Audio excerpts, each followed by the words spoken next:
Hello कक्षा success series education से हम पढ़ रहे हैं कक्षा 10वीं हिंदी और क्षितिज भाग 2 का पाठ्यक्रम। आज हम इस पाठ्यक्रम के अंतर्गत पाठ 7 पढ़ने जा रहे हैं जिसका शीर्षक है छाया मत छूना। और इस कविता के कवि हैं गिरिजा कुमार माथुर जी। इस कविता में कवि ने बीते हुए समय की जो सुखद यादें हैं यानी जो हमारी स्वीट मेमोरीज हैं उनको जो है छाया नाम दिया है।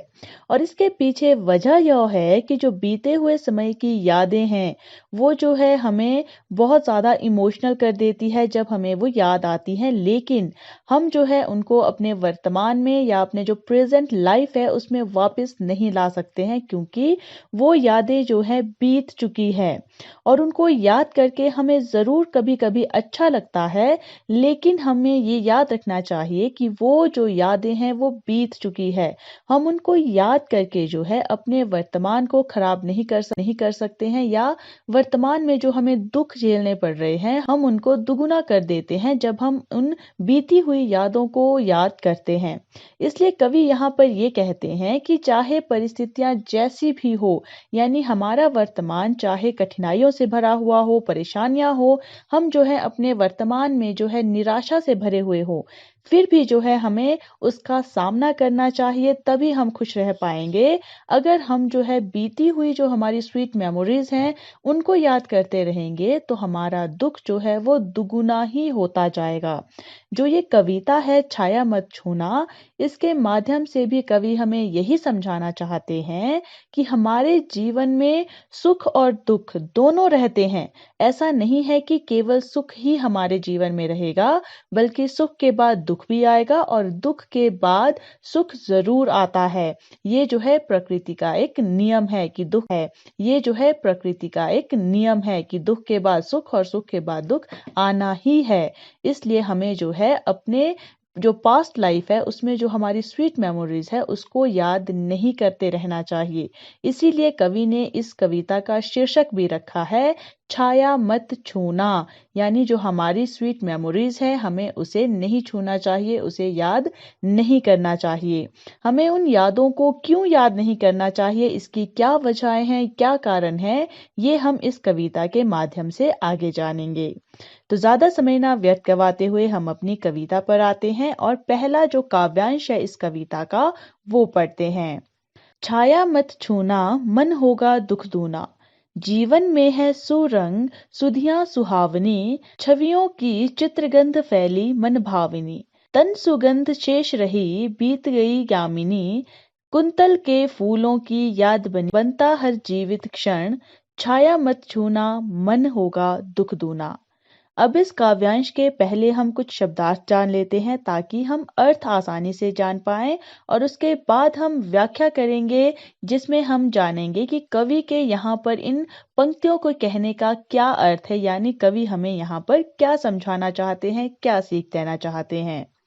तो शब्दार्थों में सबसे पहले छाया का अर्थ है परछाई, दूना अर्थात दुगुना, सुरंग सुरंग यहाँ पर कहा गया है रंग बिरंगे को, और सुधियां सुधियां अर्थात यादें, सुहावनी कहा जाता है सुंदर और सुखद को, छवियां अर्थात स्वरूप, और मन भाविनी जो मन को लुभावने वाली हो या मन को अच्छी लगने वाली हो, तन अर्थात शरीर, सुगंध अर्थात खुशबू, शेष रही अर्थात बाकी रहना, यामिनी अर्थात तारों भरी चांदनी रात, कुंतल यहाँ पर लंबे जो केश हैं यानी जो लंबे बाल हैं उसके लिए कहा गया है, छुअन कहा जाता है छूने को, जीवित अर्थात जिंदा, और क्षण अर्थात पल। तो ये थे शब्दार्थ। अब हम इन पंक्तियों के अर्थ जान लेते हैं ताकि व्याख्या करने में हमें आसानी हो। छाया मत छूना मन होगा दुख दूना, यानी अतीत की जो सुखद यादें हैं उनको याद नहीं करना चाहिए, क्योंकि मन होगा दुख दूना, क्योंकि उनको याद करके वर्तमान के जो दुख हैं वो और ज्यादा दुगुने हो जाते हैं, वो कम नहीं होते। जीवन में है सुरंग सुधियां सुहाविनी, जीवन में जो है बहुत सारी रंग बिरंगी जो यादें हैं वो जो है मन को सुहावनी लगने वाली है, मन को लुभाने वाली हैं। छवियों की चित्रगंध फैली मन भाविनी, जो सुखद घटनाएं हैं उनकी जो चित्रगंध है, यानी जो सुगंध है उनकी, वो चित्र की तरह जो है मन को लुभाने वाली है, वो चलचित्र की तरह जो है हमारे जीवन में घटित हो रही है। तन्न सुगंध शेष रही बीत गई यामिनी, केवल शरीर की जो सुगंध है वही जो है अब शेष रह गई है, बाकी जो तारों से भरी हुई चांदनी है वो बीत चुकी है। कुंतल के फूलों की याद बनी चांदनी, कि जो लंबे लंबे केश हैं उनमें जो फूल हैं उसकी खुशबू ही रह गई है, उसकी याद जो है वो चांदनी में बस गई है। भूली सी एक छुअन बनता हर जीवित क्षण, जो भूली हुई यादें हैं यानी जो बीती हुई यादें हैं वे जो हैं पल भर में हमें सुख प्रदान करने वाली होती हैं। छाया मत छूना मन होगा दुख दूना, इसलिए जो है बीती हुई जो यादें हैं उनको याद मत करना, क्योंकि उनको याद करके जो है हमारा जो दुख है वो दुगुना हो जाएगा। तो ये थे इन पंक्तियों के अर्थ। लेकिन कवि जो है किन भावों के साथ इन पंक्तियों को लिख रहे हैं वो हम अपनी व्याख्या में एक्सप्लेन करेंगे। तो व्याख्या जो है हम इस तरह से करेंगे कि जो कवि हैं वो क्या बता रहे हैं, किस तरह से बता रहे हैं, किन भावों में बता रहे हैं और हमें क्या बताना चाह रहे हैं, यानी सारी चीजें जो है हम व्याख्या में एक्सप्लेन करते हैं। तो व्याख्या इस तरह से करेंगे आप कि छाया मत छूना मन होगा दुख दूना, कि कविता की इन पंक्तियों में कवि कहते हैं कि छाया मत छूना, अतीत की सुखद यादों को याद नहीं करना चाहिए। मन होगा दुख दूना, क्योंकि उनको याद करने से वर्तमान के दुख से मन और अधिक निराश और दुखी हो जाता है। जीवन में है सुरंग सुधियां सुहावनी, जब हम बीते दिनों को याद करते हैं तो उस समय की अनेक रंग बिरंगी यादें हमें मन को लुभावने वाली और सुहावनी लगती हैं। छवियों की चित्रगंध फैली मन भाविनी, और उस समय की हर सुखद घटना एक एक कर चलचित्र की तरह हमारे आंखों के सामने आने लगती है। कहने का तात्पर्य यह है कि उन सुखद यादों के सहारे ही मनुष्य अपना पूरा जीवन बिता देना चाहता है, जबकि वह जानता है कि जो बीत गया वह कभी वापस नहीं आएगा। कहने का अर्थ यहाँ पर यही है कि जो बीत चुका है वो वापस नहीं आएगा। ये जानते हुए भी जो है व्यक्ति हमेशा अपनी बीती हुई जो यादें हैं उनको याद करता रहता है और अपने वर्तमान को खराब करता है, यानी वर्तमान में जो उसे दुख झेलने पड़ रहे हैं वो उन अतीत की जो स्वीट मेमोरीज हैं उनके कारण और ज्यादा कष्टदायक लगते हैं। हम कितने खुश थे, अब जो है हम कितने दुखी हैं, यानी हम जो है केवल उन बीती हुई यादों को याद करके जो है अपने मन को और ज्यादा दुखी कर रहे हैं, हम उसे खुश नहीं कर पा रहे हैं। आगे पंक्तियां हैं। तन सुगंध शेष रही बीत गई यामिनी, कवि आगे कहते हैं कि वह यामिनी यानी तारों भरी सुहावनी चांदनी रात अब नहीं है जो उन्होंने अपनी प्रेयसी के साथ बिताई थी। तन सुगंध शेष रही, मगर अब केवल उनकी प्रेयसी के तन की सुगंध ही उनके मन में बसी है, जो उन्हें पल भर का सुख प्रदान करती है। कुंतल के फूलों की याद बनी चांदनी, और कवि जब अपनी प्रेयसी के लंबे बालों में लगे फूलों को याद करते हैं तो वह भूली बिसरी यादों के स्पर्श से कवि को अपने जीवन में पल भर की शीतलता का आभास होता है। भूली सी एक छुअन बनता हर जीवित क्षण, बीते वक्त का हर क्षण अब आंखों के सामने साकार होता है तो मन को और अधिक दुख पहुंचता है। छाया मत छूना मन होगा दुख दूना, इसलिए पुरानी सुखद स्मृतियों से दूर रहना ही अच्छा है। यहाँ पर कवि क्या बताना चाह रहे हैं कि जो भी हमारी बीती हुई यादें हैं या जो हमारी स्वीट मेमोरीज हैं वो बीत चुकी हैं, वो वापस नहीं आएगी। वो जो है थोड़े से क्षण भर के लिए जो है हमें ठंडक प्रदान कर सकती है, हमें खुशी दे सकती है, लेकिन वो जो है हमारे वर्तमान को खराब करती है, वर्तमान के दुख को और ज्यादा दुगुना करती हैं। इसलिए जो है हमें उन यादों से दूर ही रहना चाहिए।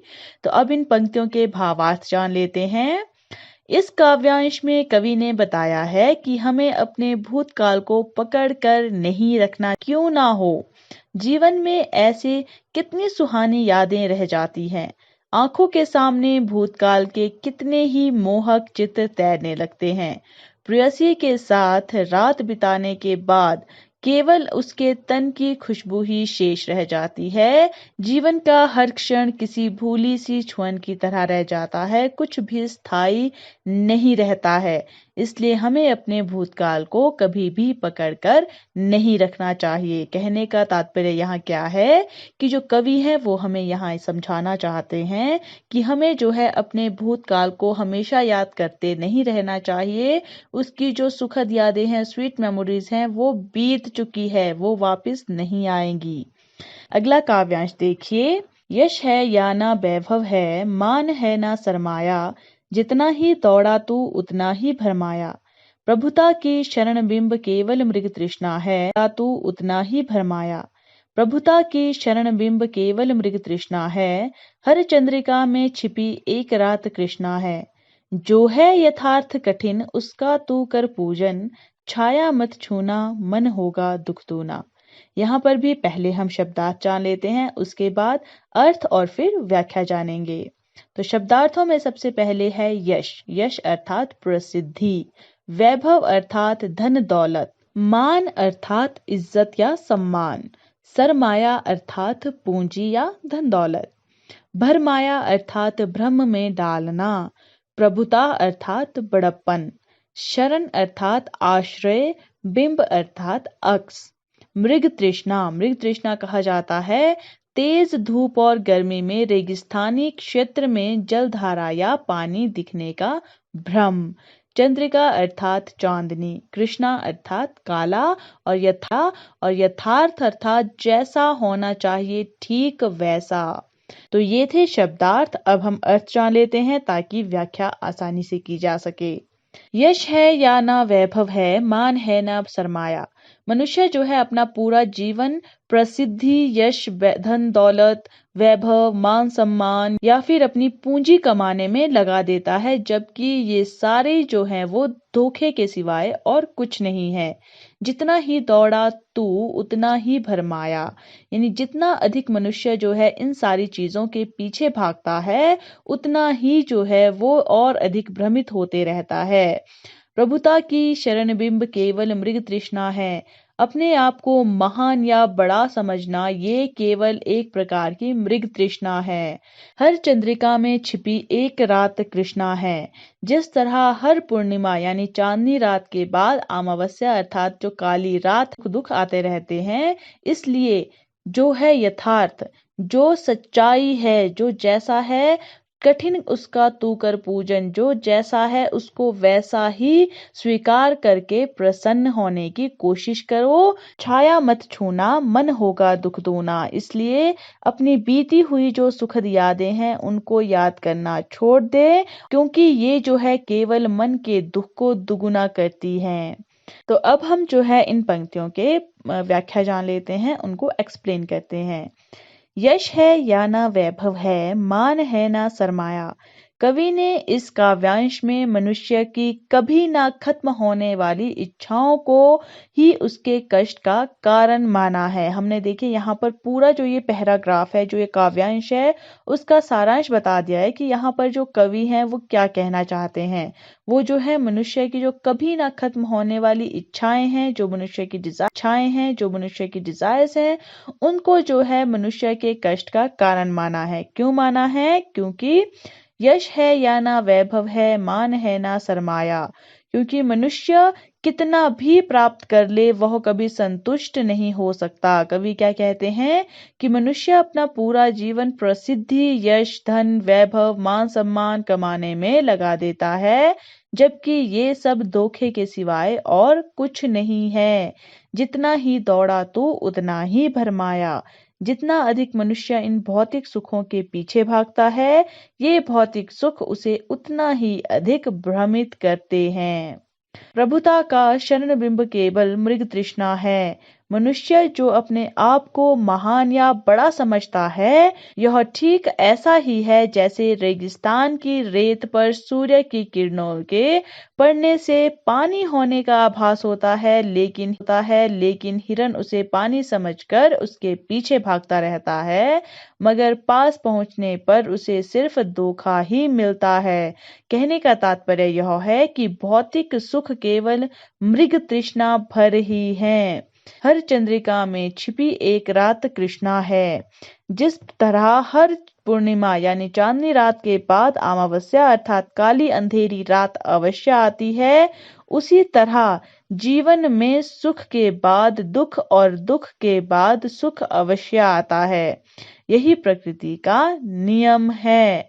जो है यथार्थ कठिन उसका तू कर पूजन। इसलिए जो आज की सच्चाई है उसे प्रसन्नता पूर्वक स्वीकार करना चाहिए।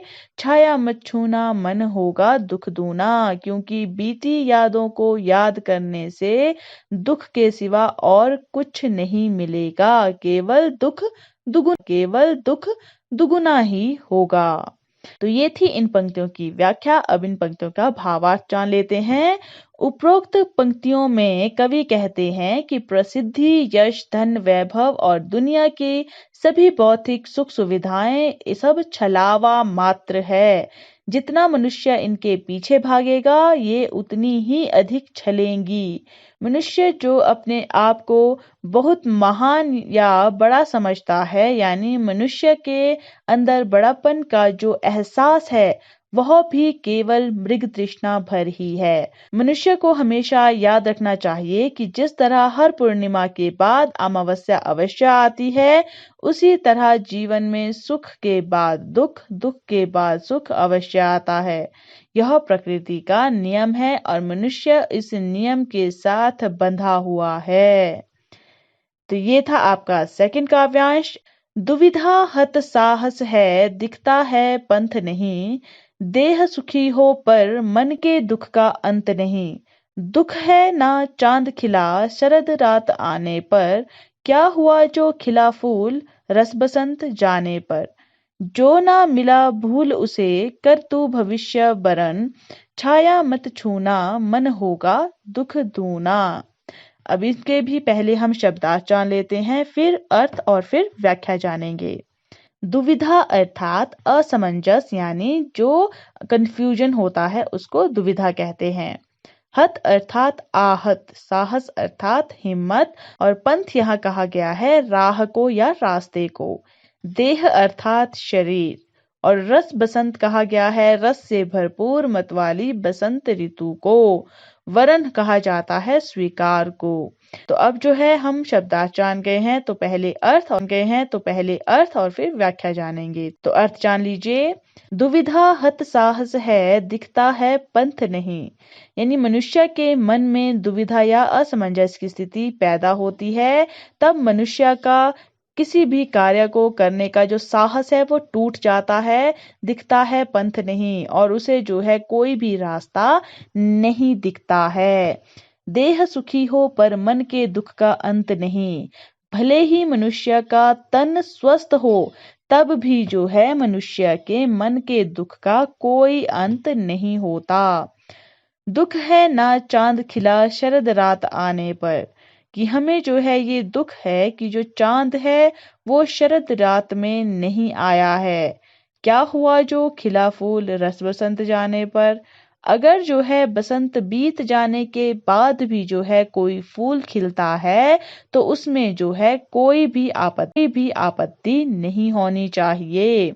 जो ना मिला भूल उसे कर तू भविष्य वरन, यानी जो भी तुझे नहीं मिला है उसको भूल जा, क्योंकि वो पास्ट बन चुका है, उसको भूलना ही अच्छा है। उसको भूल कर तू जो है भविष्य को स्वीकार कर। छाया मत छूना मन होगा दुख दूना। तू जो है अपने जो स्वीट मेमोरीज हैं, जो सुखद यादें हैं, उनको याद मत कर, उससे मन जो है वो और ज्यादा दुखी होगा। तो अब जो है हम इन पंक्तियों की व्याख्या जान लेते हैं। दुविधा हत साहस है, दिखता है पंथ नहीं। प्रस्तुत पंक्तियों में कवि कहते हैं कि जब मनुष्य के मन में दुविधा या असमंजस की स्थिति पैदा होती है तो मनुष्य का किसी भी कार्य को करने का साहस टूट जाता है। उसका विवेक अर्थात उसकी बुद्धि काम नहीं करती है, उसके सोचने समझने की शक्ति खत्म हो जाती है। सोचता है देह सुखी हो पर मन के दुख का अंत नहीं। भले ही मनुष्य का तन स्वस्थ हो तब भी व्यक्ति का मन के दुखों का कोई अंत नहीं होता है, क्योंकि मनुष्य कभी अपने पास उपलब्ध चीजों से संतुष्ट नहीं होता है। यानी जो भी चीजें हमारे पास है, जब तक हम उनसे संतुष्ट नहीं होंगे तो हम कभी भी सुख नहीं पाएंगे। हमारा मन हमेशा दुखी रहेगा। दुख है ना चांद खिला शरद रात आने पर। कवि कहते हैं कि शरद पूर्णिमा की रात जब पूरा चांद अपनी 16 कलाओं के साथ चमकता है, अगर उस रात चांद ही नहीं दिखे तो दुख अवश्य ही होगा। अर्थात जब हमें हमारी मनचाही वस्तु ठीक समय पर नहीं मिलती है तो उसका दुख जो है जीवन भर रहना स्वाभाविक है। क्या हुआ जो खिला फूल रस बसंत जाने पर। वैसे तो बसंत ऋतु में सभी फूल खिल जाते हैं, मगर कवि कहते हैं कि अगर कोई फूल बसंत ऋतु के जाने के बाद खिला है तो क्या फर्क पड़ गया। अर्थात यानी तुम्हें तुम्हारी मनचाही वस्तु तय समय के निकल जाने के बाद मिलती है तो भी तुम संतुष्ट हो जाओ। यानी थोड़ा मिले उसमें भी संतुष्ट रहो, क्योंकि जितना तुम संतुष्ट रहोगे तुम्हारा मन जो है उतना ज्यादा खुश होगा। अगली पंक्तियां हैं, जो ना मिला भूल उसे कर तू भविष्य वरन। और तुम्हें जो नहीं मिला उसका दुख मनाने के बजाय उसे भूलकर आगे बढ़ने की तैयारी करो। अर्थात जो मिला उसी से संतुष्ट होकर वर्तमान में जीना सीखो और अपने सुखद भविष्य की तैयारी में जुट जाओ। छाया मत छूना मन होगा दुख दूना। क्योंकि जो नहीं मिला उसका दुख मनाते रहने से भी वह तुम्हें नहीं मिलेगा और तुम्हारा दुख दुगुना ही होता जाएगा। यानी कवि यहाँ पर क्या कहना चाह रहे हैं कि तुम्हें जो बीत चुका है उसको याद करते करते जो है दुख मनाने की आवश्यकता नहीं है, क्योंकि जो बीत गया सो बीत गया। यानी वो जो है आपके वर्तमान में वापस नहीं आएगा। इसलिए जो बीत गया है उसे भूल कर जो है आगे अपने भविष्य को संवारने के लिए मेहनत करनी चाहिए और तुम्हें अपने दुख को भूलकर अपने मन को खुश रखना चाहिए। इन पंक्तियों का भावार्थ जान लीजिए। प्रस्तुत काव्यांश में कवि मनुष्य को सीख देना चाहते हैं कि मनुष्य को जो उसके पास उपलब्ध है या जो उसे मिला है उसी में संतुष्ट होना सीखना चाहिए, क्योंकि मन की इच्छाएं कभी समाप्त नहीं होती और ना ही हमेशा हमें वह मिल पाता है जो हमें चाहिए। अतः सुखद भविष्य के लिए जो नहीं मिला उसका दुख मनाना छोड़कर जो मिला है उसकी खुशी मनानी चाहिए और सुखद भविष्य की तैयारी में जुट जाना चाहिए। तो ये थी आपकी कविता छाया मत छूना, और हम आशा करते हैं कि इन कविताओं की जो पंक्तियां हैं उन पंक्तियों के आधार पर जो है आप अच्छे से कवि के भावों को समझ पाए हैं और आगे अगर आपसे इससे रिलेटेड कुछ क्वेश्चंस पूछे जाते हैं तो आप आसानी से अपने शब्दों में कवि के भावों को व्यक्त करने में सक्षम होंगे। और इसी तरह के पाठ्यक्रम की वीडियोस के लिए, हिंदी ग्रामर्स की वीडियोस के लिए आप हमारे चैनल सक्सेस सीरीज एजुकेशन को फेसबुक, यूट्यूब, इंस्टाग्राम और ट्विटर पर भी फॉलो कर सकते हैं।